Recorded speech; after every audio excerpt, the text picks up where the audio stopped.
Magandang araw mga kaibigan. Meron na naman pong isang tanong tungkol sa pagpapakasal.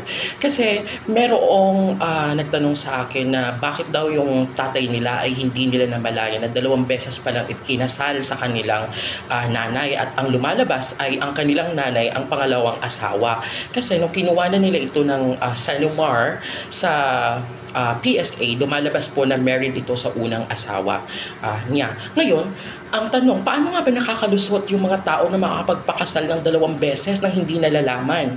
Yan po ang hindi natin alam na meron pong binanggit dito sa ating family code under po ng Article 27 to Article 34.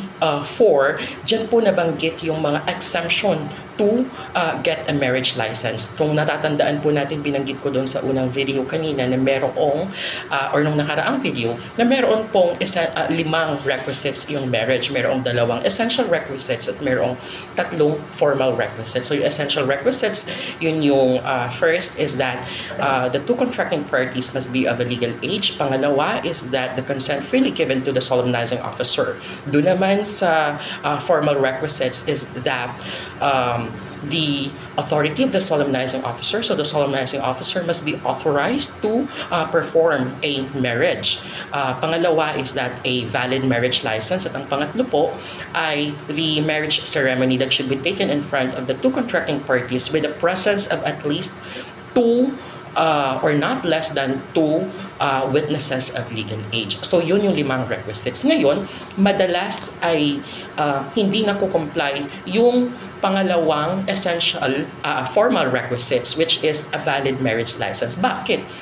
Kasi meron pong exemption na binibigay ang batas sa mga iyan. So, kailan ba naging exempted yung tao sa pagkuha ng marriage license? At yung marriage license po ang pinaka-importante sa lahat sapagkat iyan po ay maraming requirements at masyadong mahaba yung proseso niyan.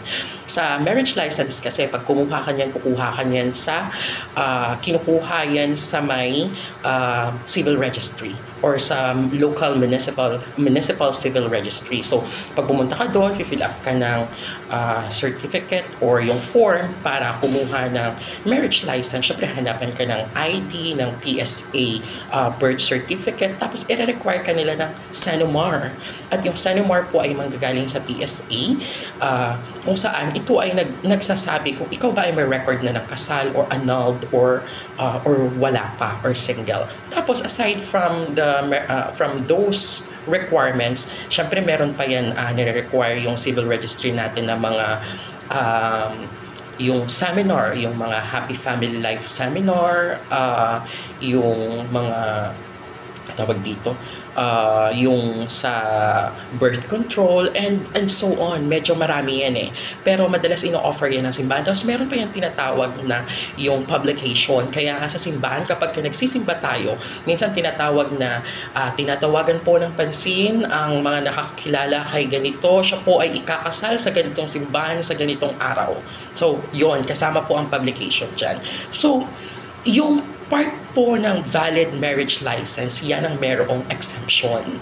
Kaya nakakalusot ang ilan at nakakapagpakasal ng higit sa isa. So ngayon, bakit nagkakaroon ng exemption? Marami pong instances kung kailan binibigyan ng exemption. Unang-una, nabibigyan sila ng exemption kapag sila ay mga militar. Let's say you are in a war zone. Hindi kayo makalabas, hindi kayo makapagpakasal. So, yung commander or yung military officer, yung pinakamataas doon, ay maaari kayong kasalin without the marriage license. Basta't makomply lang yung ibang element. Yung iba naman kasing element or requisites ay madali lang naman i-comply. Pangalawa is if the parties are in articulum mortis, yung sinasabing nasa bingit ng kamatayan. So kung ang dalawang or isa sa dalawa ay nasa bingit na ng kamatayan, so most likely, hahanapan mo pa ba yung mga ganyan requirements to get a marriage license? Syempre hindi. You'll be exempting them. So pwede silang ikasal. Pangatlo, yung nasa malayong lugar sila. If they are living in a barrio which is very far from the municipality or dun sa may munisipyo at hindi nila kayang mag-travel pabalik-balik para kumuha ng mga requirements na yon for a valid marriage license, they will be exempted according to the law. Yan po ay nabanggit sa Article 27 to Article 34 of the Family Code. Ngayon, aside from that, meron pa. Kapag ka ang isang tao ay or ang dalawang mag-asawa or ang couple ay nagsama ng 5 taon pataas. Yun ang madalas na nagiging exemption. Sasabihin nila nagsama na kami ng mahigit sa 5 taon. So ang gagawin lang nila doon is kukuha lang sila ng barangay certificate,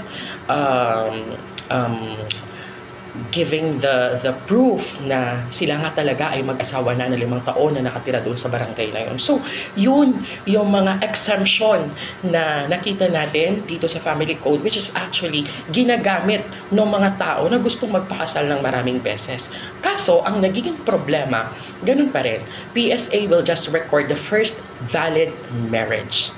So, kapag halimbawa, ikaw yung pangalawang asawa, nagpakasal ka na doon sa asawa mo na hindi kayo kumuha ng marriage license kasi nga 5 taon na kayo magkasama or masyadong malayo yung inyong baryo doon sa may munisipyo, pagka-validate mo sa PSA, ang lalabas pa rin doon ay yung unang kasal na valid. Hindi po lalabas yung kasal ninyong dalawa. Yung kasal ninyong dalawa ay dyan lamang yan nakarehistro sa local civil registry. So yun po yung mga lusot na mga tao na nakakapagpakasal ng higit sa isa. Pero ang kaso po dyan ay bigabi. Ibang usapan na po yun. Yun lamang po at maraming salamat na may natutunan ulit tayo sa araw na ito.